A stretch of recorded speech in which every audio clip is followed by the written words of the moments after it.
Hi guys!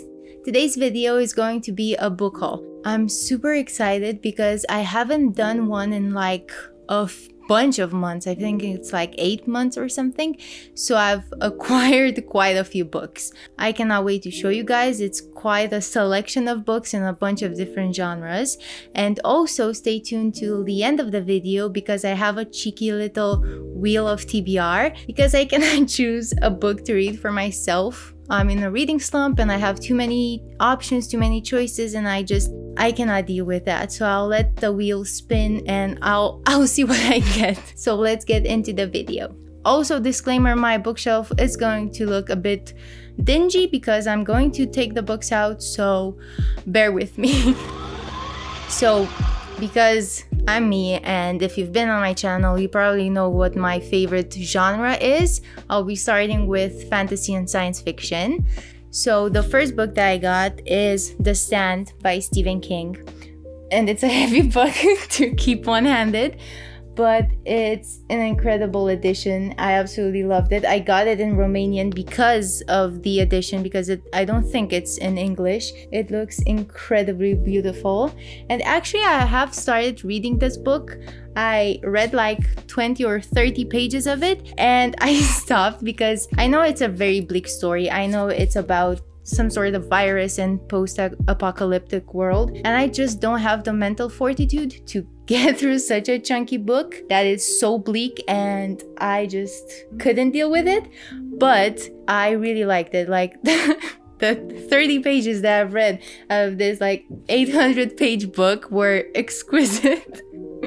I don't know if it counts as a review or recommendation because things could go south, but I really liked it for what it's worth, and I cannot wait to read it when I can because it's a commitment that I'm not ready to make. Sorry to Stephen King, who I really like as an author, but yeah, up until the moment I read it, at least it makes my bookshelf really pretty, in my opinion. So, next up, because it's a fantasy genre book haul for the moment, it's obvious that I would have to have a new series that I haven't read because we do that sometimes. And this is A Song of Ice and Fire by George R.R. Martin. I am beyond excited to pick this one up. I don't know when I'll do that because I have a bunch of series that I'm currently reading, and just adding another series on top of them is just too much for me.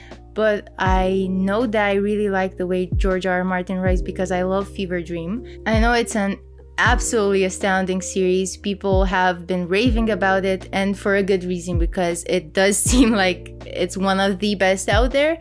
And I'm really excited to read it. And I got this at a thrift store, I think it's called, or secondhand bookstore, I don't know, because I really love this edition. And also the continuation to the series I got in this other edition, so it's very mismatched, but I love it. I think it has way more personality this way. I have to stack them up in my bookshelf so they look like right, but still, they're so pretty. Like both of these editions I absolutely love, both the chunky one and the more like big and slender one, I guess, even though I think this is huge as well. But I'm really excited for it. I really want to know what this is all about, especially since the blurb is from Robert Jordan, and you guys know that I love Robert Jordan, so I'm really excited for it. So next up, we have a book from an author that I haven't read any of his work. I don't know if I'll like it, but I know people who do. And this is Prey by Michael Crichton. I don't think this is his best work. I haven't heard anything about this book. I think I know. It's about a virus. It seems like I have a thing going for viruses in this book haul. Sorry.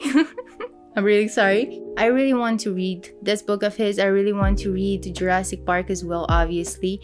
And he obviously is a great writer, so I'm really excited to see if I like him because I don't particularly like Jurassic Park. I know it's controversial. I don't particularly like it. And I want to read the book so I can say that at least I like the book, the OG material for Jurassic Park. So this is my gateway to the Michael Crichton universe, and I'm really excited because I've heard only praise for him, so yay. I hope this book is good.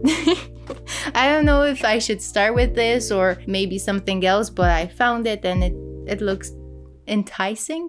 So I apparently have a bunch of books from this author. I didn't realize it up until this point. But we have Flyers of the Night by George R. R. Martin. This is in Romanian. I really like this edition. But it does sound exciting. I think it's like a horror science fiction type of ordeal. I read the prologue. It makes me curious. I don't know. It's just, I'm not the type of reader that likes science fiction in general. I'm really trying to get more into science fiction because I don't really read science fiction. I don't know if I've ever read science fiction.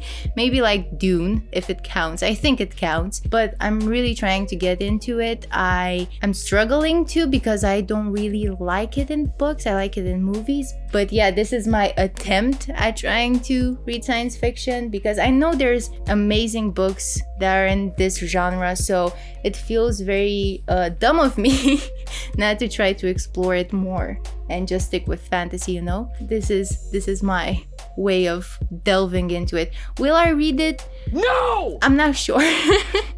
I will try, but I cannot make any promises. Next, we have a book whose adaptation I've seen and I absolutely adored, and this is what made me buy the book. And after I bought it, I've heard just the most amazing reviews for it, so I'm really positive that I'll love the book as well. And this is Annihilation by Jeff Vandermeer, and I had to peek at the name so I can pronounce it right.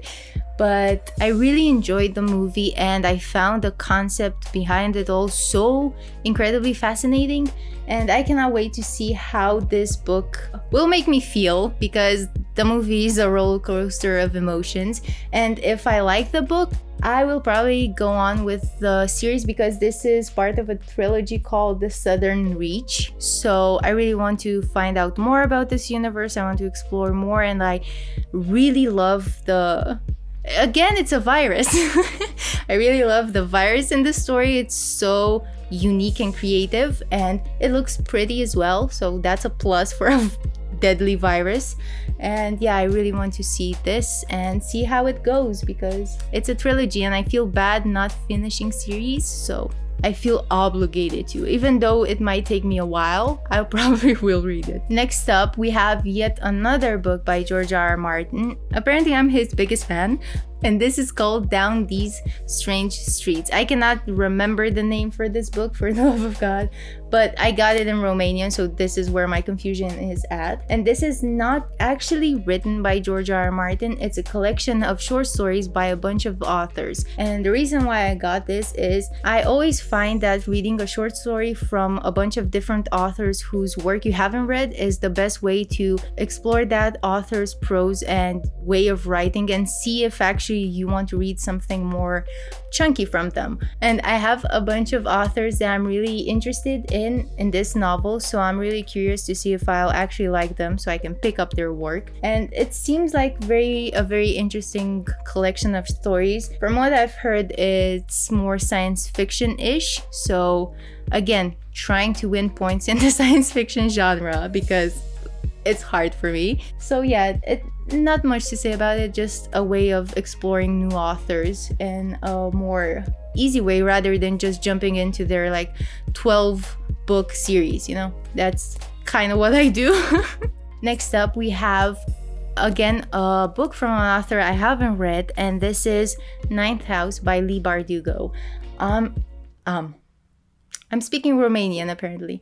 I'm incredibly excited to read this book at some point in my life because I have been on this binge of wanting to read dark academia in the subgenre of dark academia books. And this, from what I've heard, this is it. It has dark academia and also a sprinkle of fantasy. I've heard great things about this book. I've heard it's at Yale University. You have this ghost mystery of sorts, and I don't know, it just sounds right up my alley. I hope I'll like it. I haven't read anything from Leigh Bardugo, but I know she's a very liked author, and this is not YA as well, which I'm happy. I don't read YA. I have nothing against YA. It's just not my thing. So I'm really excited to see how it goes.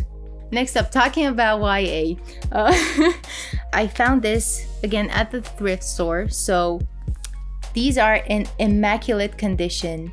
I mean, they have a few bumps and scrapes, but I think it adds more to their personality this way. But they're absolutely incredibly beautiful, and hardcover, which is, I mean, a steal. And it's a duology called The Wizard and the Knight. I don't know which one of them is first, and I really was so excited. And I started reading them, and then I found out that they're YA. So I will read them because I got them, and I have this thing that I need to read every single book because maybe there's a masterpiece in them. And I'm not saying anything about Gene Wolfe, they might be, but it's very hard for me to want to pick up a YA book because I usually don't sympathize with YA characters because they're younger, and I don't know, I've been through it already. I've been a teenager, so I'm going to read it because it does look cool. I'm just not as excited as I was at first, so it's not on my immediate to read TBR, you know.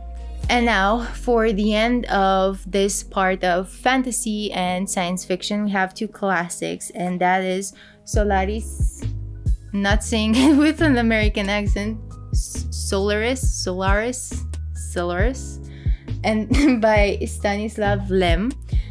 I don't know anything about this book. I know I've heard about it, like its name, its title, but I don't know anything about it. I'm excited for it. I hope I'll get to reading it because it's super short. It's like 200 pages long, so it'd be a pity for me not to read it. The baby on the cover is absolutely nightmare fuel, nightmare inducing. I cannot look at it, but I'm really excited to give it a go. And then we have a book that I'll probably never read, but I got it because, again, it was cheap, and also because I feel like when the mood strikes for this book, if I don't have it at hand, I'll never read it. Like, I'll never wait for a package to be delivered and then pick it up. I have to, like, I wake up at 3 a.m. I'm like, I really need to read this book, and I start reading it because this book is Neuromancer by William Gibson. And a lot of people that have read the book and love science fiction say that it's very confusing and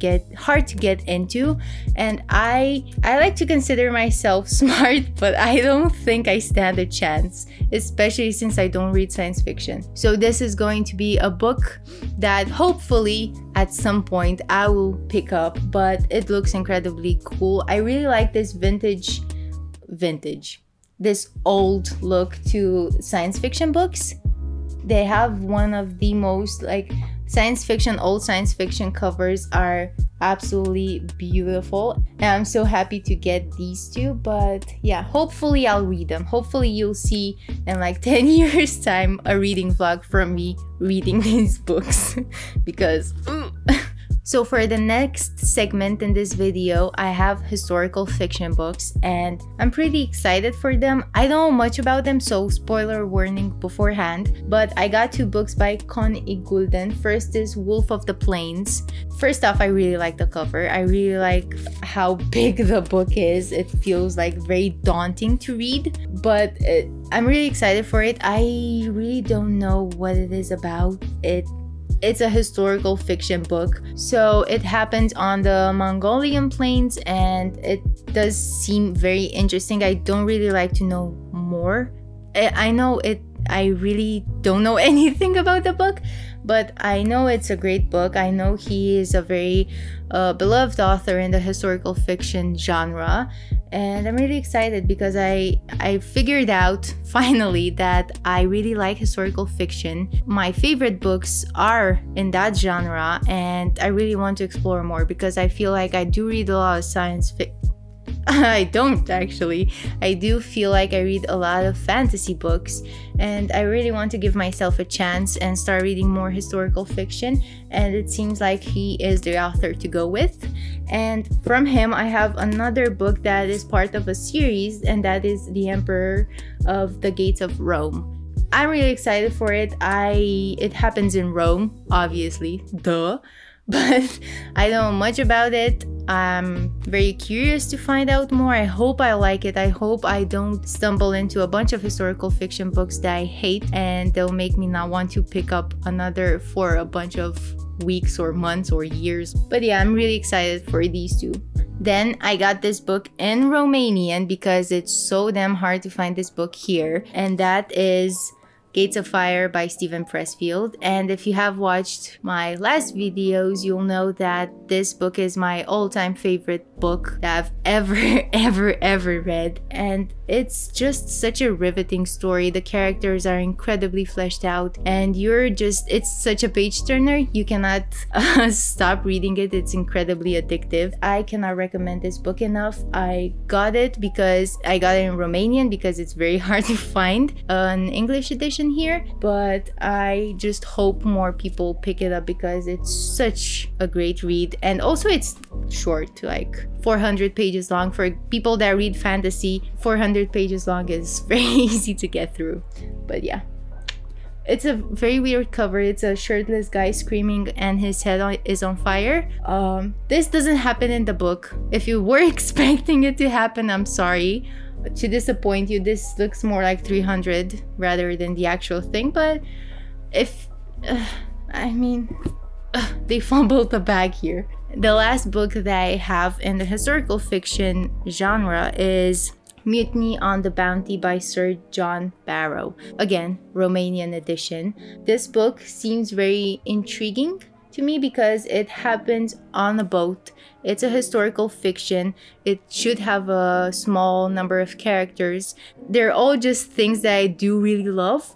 So I cannot wait to pick it up. It's a cute little edition, a pocket edition if you will. And it seems like it's a sort of book that's told as if it's a journal, Dracula style. And I love that. Like, I absolutely adore reading those type of books. So if that's the case, I cannot wait to pick it up. If you guys have read any of the historical fiction books, especially the historical fiction books, let me know in the comments below because I'm really curious to see what your guys' opinions are, because I'm really scared of historical fiction even though I really like it. For this last segment, I'm really excited. It's something that I always read when I'm in a reading slump or I just need something between series to get my mind off the really big series that I'm reading, and this is the murder, mystery, and thriller genre. And I got quite a lot of books. First off, I have 4 books by Anthony Horowitz. 5 books. I have 5 books by Anthony Horowitz. Okay, it seems quite excessive, but I first read The House of Silk by him, and this is a Sherlock Holmes story, and it's canon, so it does actually happen, and I found it to be one of my favorite Sherlock Holmes stories. I feel bad to say that it is my absolute favorite because he wasn't the person to create these characters that we all love, but the story is incredibly inventive and the ending is so bleak. I haven't read such a sad ending to a Sherlock Holmes story up until Anthony Horowitz came around, but I really loved it. It's a page turner and it's just like 300 pages long. Actually 300 pages long, so you can get through it really quickly because it's a thriller, so you know. So after I found out that I really like Anthony Horowitz's writing in Sherlock Holmes, I was like, oh, so probably I would like any murder mystery of his. So I got The Sentence is Death, which I read, and it's fun. It happens on set and it's really accurate to how people behave on set, which I really appreciate. Not like with Taylor Jenkins Reid with The 7 Husbands of Evelyn Hardcastle or Hugo, but yeah, that was but this is actually accurate, and I found myself cackling. I found myself laughing from time to time because it's just, I think he has been on set because those are some very specific funny moments, but I really appreciated the murder mystery to it all. Was okay. It wasn't the best thriller that I've read, but it was still fun, and like I said, the best palate cleanser out there, and you won't get disappointed. This is my biggest thing with Anthony Horowitz. Even if I'm not really enjoying the twist, it's not like the most brilliant book that I've ever read, it's still good, and some of his books are really good, so it's a win-win situation in my opinion, because I hate to read a thriller and hate it, like with The Paris Apartment by Lucy Hale. That was just ooh. And then moving on, I got Moriarty by him, and The Magpie Murders, which I think it's a TV show now, so I really want to read this and then see the TV show. But these two I haven't read. I'm really excited to, but I need to be in the mood for a thriller. But I think these are the ones to go, and he hasn't let me down so far. I really liked every single book of his. Oh, and also, because I said I had 5 books of his, I also have Trigger Mortis. And this is a James Bond book, so I'm really curious. I've read Casino Royale. I loved it. Incredible, just like the movie. The book was chef's kiss. But I'm really excited to see his version. I think this happens after Casino Royale, but I'm really excited to give it a go and see how he deals with the James Bond universe and how he dealt with the Sherlock Holmes universe. It's really interesting to see an author go into such different medias. But yeah, this is my Anthony Horowitz shrine because I do seem to have one now. Moving on, I have a series which I've been meaning to read for the longest time, and that is The Girl with the Dragon Tattoo by Stieg Larsson. I tried to watch the movie, I couldn't get through it. Not because it's a bad movie by any means, but I just couldn't. And I really want to read the book. Like, it's no, like, I cannot have any excuse. I got this really weird looking series, like with a bunch of random girls with a badly photoshopped tattoo of a dragon on them. It looks funky, but yeah, not much to say about it. I do not know a lot about it. I just know that some horrendous stuff happens. So the last book that I have in this huge book haul is Rhyming Rings by David Gemmell. This is the first book that I've read of his, and I really love the way he writes characters. I don't think I've read many authors that make you fall in love, and not necessarily fall in love because this is a killer, make you like a character and feel as if the character is actually real and tangible like David Gemmell does. From the get-go, you are caught in this very suspenseful situation that has such a huge twist to it. Like, I did not expect it, but it's delivered incredibly well, and I really like the way he writes characters. Like, this is the thing to go. If you like well-written, very fleshed out characters, go with David Gemmell. I've read 60 pages of Troy by him a while back, and that's a trilogy of his, and just 60 pages, and I can still name from the top of my head like the 5 main characters that I've been introduced to, because they feel as if you actually met them, like they're real people. And this is not an exception to his work, even though it's a thriller and maybe you wouldn't expect to have characters that are so well written, because usually you have the grungy girl that is different from other girls and, you know, that type of thing going for them. But it feels like I don't like thrillers or murder mysteries while I do. David Gemmell is the way to go. I really like this. It's very bizarre by the end. It has some very weird elements to it, which I actually do really appreciate. So if you're looking for a not so conventional thriller, you can go check it out. And yeah. So these are the books that I've acquired in the past months. I'm really curious to see if you guys have read any of these, and let me know in the comments below, and please tell me if they're good, because if you tell me they're not, I'll probably end up not picking them up. But now it's the time for my Wheel of TBR. So as I said, I don't have the mental fortitude to pick a book. I have like 30 books that I really want to read, like they're on my immediate TBR, but I cannot choose. So I'll put them in this wheel and let it spin and see what I get. So to give you guys a little taste of what I want to read, I have Lions of Al-Rasad, Black Sun, Blood Meridian, Name of the Rose, Girl Next Door, Ninth House, The Keep, Only Good Indians, Ender's Game, Magpie Murders, Circe, Sword of Kagan. These are a few of them, but you probably can see them in the wheel. So let me spin the wheel and see what I get. And it's Ninth House by Leigh Bardugo. Okay, funny. I put it back there. I was looking in my bookshelf that looks very weird right now. I have a bunch of books here, none there, but it happens to be there. I just told you guys I'm really excited to read this book because it's dark academia with a splash of fantasy. So I hope I'll find a new version of Secret History or If We Were Villains, because I need more of that. I'm excited. I'm a bit scared because I haven't read anything by this author, so hopefully it goes well. I'll have a video of me reviewing the book and probably choosing my next Wheel of TBR book, because this is fun. I probably would never pick this up, but now because I have to, I will read it. So I cannot wait to see what I think about it, and I'll catch you guys next time. Bye!